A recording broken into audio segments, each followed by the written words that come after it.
नमस्कार दोस्तों, dynamic classes में आप सभी का स्वागत है। हम आपके लिए लेकर आए हैं परीक्षा में बार बार पूछे जाने वाले महत्वपूर्ण क्वेश्चन। तो ये वीडियो आपके लिए इम्पॉर्टेंट होने वाला है। जो बच्चे नए हैं, इस चैनल को अभी सब्सक्राइब नहीं किए हैं कर लें। वीडियो अच्छा लगा करे तो लाइक करें, अपने दोस्तों के पास शेयर करें। प्यारे दोस्तों, ये very very most important video आपके लिए है, क्योंकि इसमें ऐसे क्वेश्चनों को ही शामिल किया गया है जो परीक्षा में बार बार पूछे जाते हैं। तो आज मिस्र की सभ्यता से, मिस्र की कला से हम प्रश्न लेकर आए हैं। तो ऐसे प्रश्नों को देखने के लिए आप बिल्कुल तैयार हो जाएं। चलते हैं, पहला क्वेश्चन देखते हैं। आज का पहला क्वेश्चन आपकी स्क्रीन पर है। पहला क्वेश्चन आपकी स्क्रीन पर है, मिस्र की लिपि को कहा जाता है। मिस्र की लिपि को क्या कहा जाता है, ये आप लोगों को आंसर देना है। तो पहला ऑप्शन है पवित्राक्षर, दूसरा है सुलेखन, तीसरा है कीलाक्षर और चौथा है इनमें से कोई नहीं। तो प्यारे दोस्तों, हम बात करेंगे मिस्र की लिपि को कहा जाता है पवित्राक्षर। तो यहाँ पर ऑप्शन आपका का है, ये बिल्कुल सही है, पवित्राक्षर। क्योंकि मिस्र की जो सभ्यता है वो अंत्योष्ट की सभ्यता कही जाती है, पवित्र सभ्यता कही जाती है। यहाँ की जो पुस्तक है वो मृतकों की पुस्तक के नाम से फेमस है। तो आप लोग ध्यान रखेंगे, इस पवित्राक्षर लिपि मिस्र की लिपि को कहा जाता है। तो बेहतरीन तरीके से आप इसे तैयार कर सकते हैं। ये क्वेश्चन कई बार परीक्षा में पूछा गया है। तो प्यारे दोस्तों, चलते हैं अगला क्वेश्चन देखते हैं। तो अगला क्वेश्चन आपके सामने स्क्रीन पर है, तूतनखामेन। तूतनखामेन की समाधि कहाँ पर है? तो तूतनखामेन की समाधि के बारे में चर्चा अगर करते हैं आपसे, तो यहाँ पर ऑप्शन जो हमारे हैं, उस ऑप्शन में जापान, भारत, यूनान, मिस्र। तो प्यारे बच्चों, इसमें से जापान भी गलत है, भारत भी गलत है, यूनान भी गलत है, मिस्र सही है। ऑप्शन आपके सामने है मिस्र, घा ऑप्शन है, ये बिल्कुल सही है, मिस्र। और अगर बात करें तो राजाओं की घाटी, valley of the king, valley of the Kings, ये ध्यान रखना है, मिस्र में है और वहीं तूतनखामेन की समाधि स्थित है। तो प्यारे दोस्तों, ये भी क्वेश्चन आप बड़ी अच्छी तरीके से कर सकते हैं। चलते हैं अगले क्वेश्चन पर। आज के तीसरा क्वेश्चन जो हमारे सामने स्क्रीन पर आपको देख रहे हैं, तीसरा क्वेश्चन आपके सामने नजर आ रहा है, मिस्र के प्राचीनतम चित्र किस नदी के किनारे प्राप्त हुए? मिस्र के प्राचीनतम चित्र किस नदी के किनारे प्राप्त हुए? ऑप्शन देखते हैं। ऑप्शन में सिंधु नदी, नील नदी, पीत नदी, इनमें से कोई नहीं। ये पीत नदी चीन की हुआंगहो नदी को बोला जाता है। तो ये ऑप्शन बिल्कुल गलत है, क्योंकि ये चीन की सभ्यता उसके सामने आती है और सिंधु सभ्यता सिंधु नदी के सामने आती है, जो भारत की प्रसिद्ध सभ्यताओं में से एक है। तो प्यारे बच्चों, यहाँ पर जो ऑप्शन सही है, मिस्र की जो प्राचीनतम चित्र या किस नदी के किनारे प्राप्त हुए, यानी ये सभ्यता किस नदी के किनारे पनपी थी, तो ऑप्शन आपका खा जो है बिल्कुल सही है, नील नदी। प्यारे बच्चों, आप इसे ऑप्शन टिक कर सकते हैं, क्योंकि आप जानते हैं मिस्र की सभ्यता को नील नदी का उपहार कहा जाता है।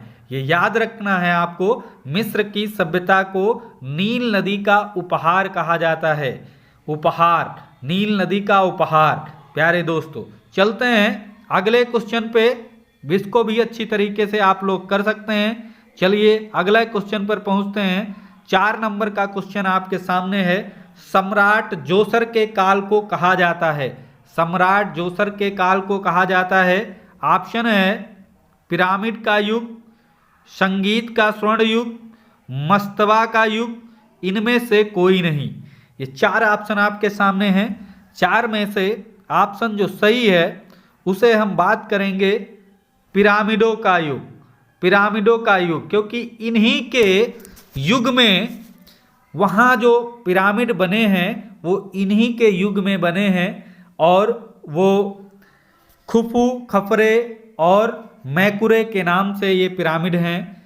तो प्यारे दोस्तों, आप लोग ध्यान रखना है, जोसर के काल में ये पिरामिड बने हैं, इसीलिए पिरामिडों का युग इन्हीं के काल को कहा जाता है, सम्राट जोसर को। तो आप लोग याद रखना है, पिरामिडों का युग जोसर के काल को कहा जाता है, सम्राट जोसर।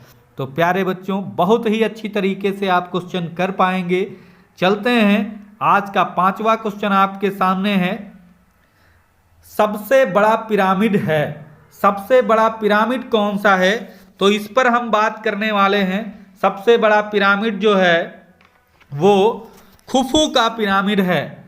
हम यहाँ पर ऑप्शन बिना देखे आपको बता रहे हैं, खुफू का जो पिरामिड है वो सबसे बड़ा यहाँ पर पिरामिड है। तो ऑप्शन में खा नंबर पे आपको खुफू दिखाई दे रहा है, यही आपका ऑप्शन सही है। और बाकी खफरे दूसरे नंबर का आता है, मैकुरे तीसरे नंबर का आता है। तो चौथा ऑप्शन बिल्कुल गलत है। पहले नंबर पे जो ऑप्शन सही है, यानी सबसे बड़ा पिरामिड है खुफू का, और दूसरे नंबर पे खफरे का। अगर पूछा जाए तो बताना है। वैसे 5 नंबर क्वेश्चन में आपका ऑप्शन सही है, खा, खुफू का पिरामिड सबसे बड़ा है। दूसरे नंबर पे खफरे आता है, तीसरे नंबर पर मैकुरे आता है। तो आप इसे भी बड़ी अच्छी तरीके से कर सकते हैं। प्यारे बच्चों, चलते हैं अगले क्वेश्चन पर। यह क्वेश्चन आ गया, अंत्योष्ट की कला कहा जाता है।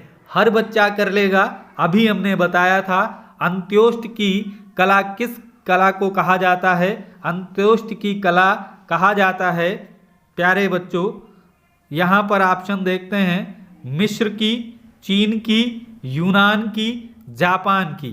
तो सभी बच्चे करेंगे इसके का ऑप्शन सही है। मिस्र की सभ्यता को अंत्योष्ट की कला कहा जाता है।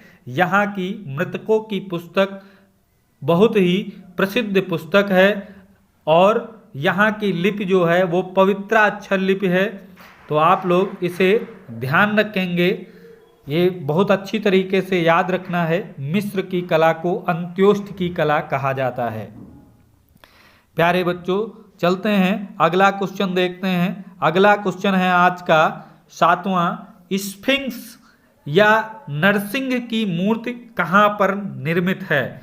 स्फिंक्स या नरसिंह की मूर्ति, ये जो मूर्ति है वो ऑप्शन के अकॉर्डिंग देखते हैं, मिस्र में, न्यूयॉर्क में, ब्राजील में, ग्रीक में।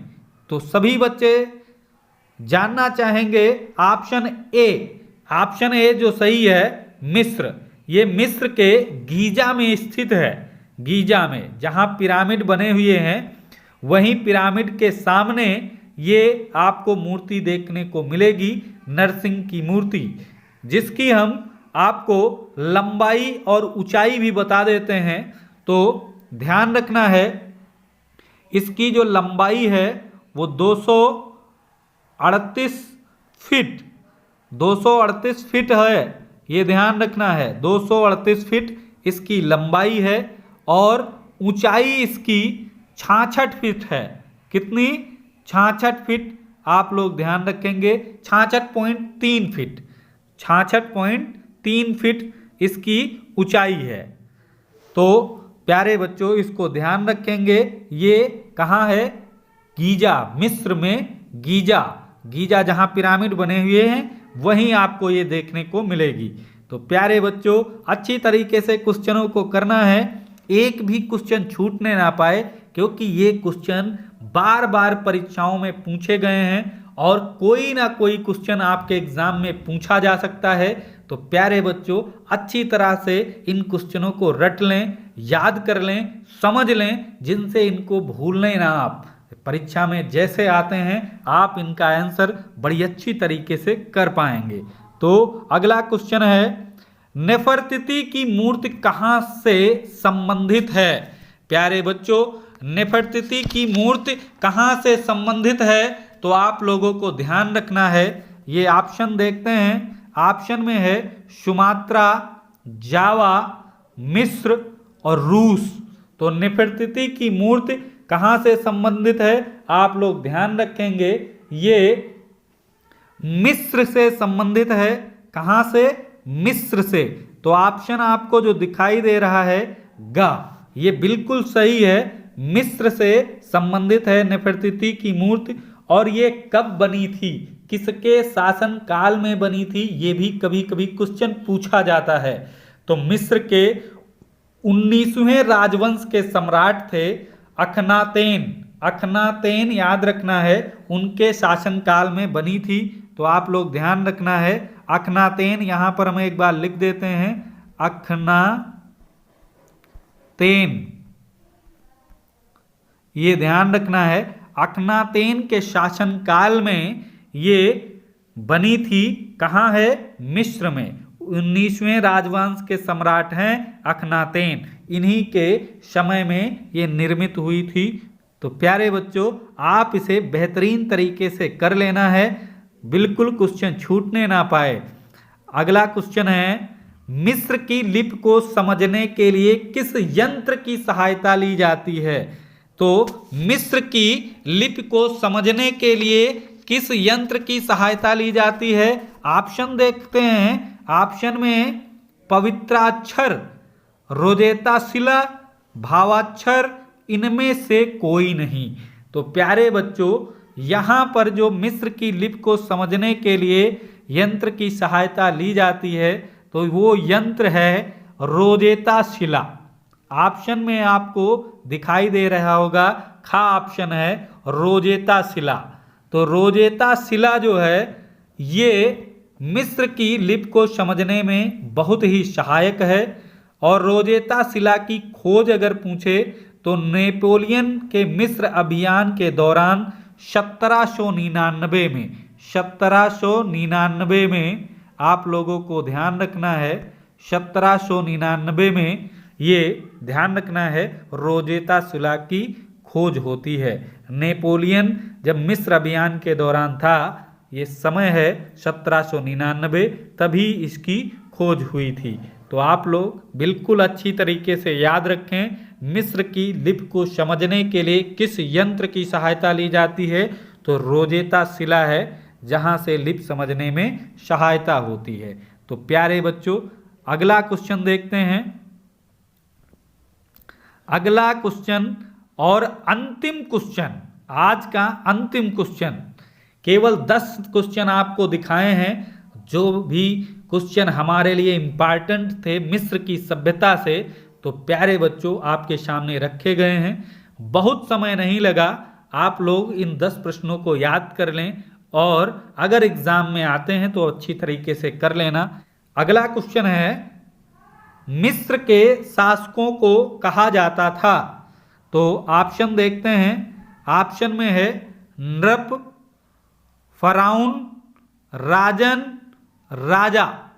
ये सभी राजाओं के पर्यायवाची हैं।